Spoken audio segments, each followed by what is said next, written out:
আজকে দেখতেছি একজন বলতেছে নাম হইল আহমদুল্লাহ সাহেব, মাজারের দান বাক্সে কত টাকা দেয় হিসাব নিতে আইছে ডিসি সাহেব। আহমদুল্লাহ সাহেব যে এত টাকা যে অনুদান যে গ্রহণ করতেছে তার হিসাবও আমরা চাই। মাদ্রাসার নাম বেনাম দিয়া যে এত লক্ষ লক্ষ কোটি কোটি টাকা দেশ বিদেশ থেকে আসতেছে তার হিসাবও আমরা চাই। তাই মাজারে নাকি বাবা ট্যাবলেট, মাজারে নাকি মাদক সেবন হয় একটা অপবাদ দেয়, তাহলে আমরা এটাও বলবো মাজারে যদি মাদকের অপবাদ দিয়ে যদি অভিযান চালানো হয় তাহলে যেই সমস্ত মাদ্রাসায় বলাৎকার হয় সেখানেও অভিযান চালাতে হবে। এটাই ফাইনাল। চোখ রাঙ্গামনা বলে দিলাম, এক মাঘে শীত যায় না, এটাও বাস্তব ইনশাল্লাহ। সময় কথা বলবে। আমরা চাই স্বচ্ছতা, আমরা চাই আদর্শ। আপনি 100 বার মাজারের বাক্সর তলব করেন, সিস্টেম মতো করেন। এই দেশের আল্লাহর ওলিদের মাজার খানকা উত্তরাধিকারীরা খাদেমরাই পাহারা দিয়ে আসছে, এটা কোনো রাষ্ট্রীয় সম্পদ নয়। কথা বলেন ঠিক না বেঠে? কার মন রক্ষা করতে আপনি ফাটাকেস্টের ভাব ধরেছেন?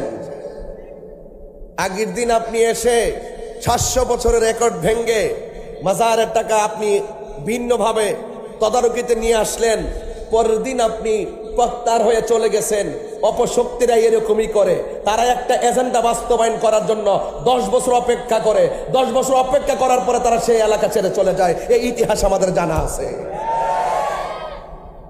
যদি সরকার যদি মনে করে যে এই অর্থ, আমরা চাই যে মাজার, যে সমস্ত সার্বজনীন মাজার আছে ওয়ারিসদের বাহিরে, উত্তরাধিকারীদের বাহিরে অনেক মাজারগুলো আছেন আজ থেকে 600-700 বছর আগে, আমরা চাই ওই অর্থগুলো যারা জনগণ দান করে, আমরা চাই এই অর্থটা সুষম বন্টনীতির আলোকে মাজারে, খানকায়, মাদ্রাসায়, এতিমখানে বন্টন হোক।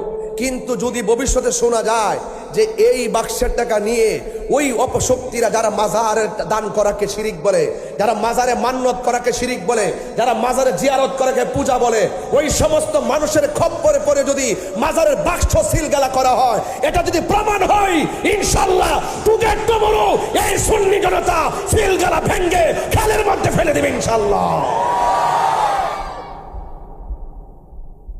এই জন্য রসুল যে গায়েবের খবর দেনেওয়ালা, তার প্রমাণ এখন পাচ্ছি। আজকে সকালবেলা ঘুম থেকে ওঠার পর একটা ভিডিও আমার চোখে আসলো।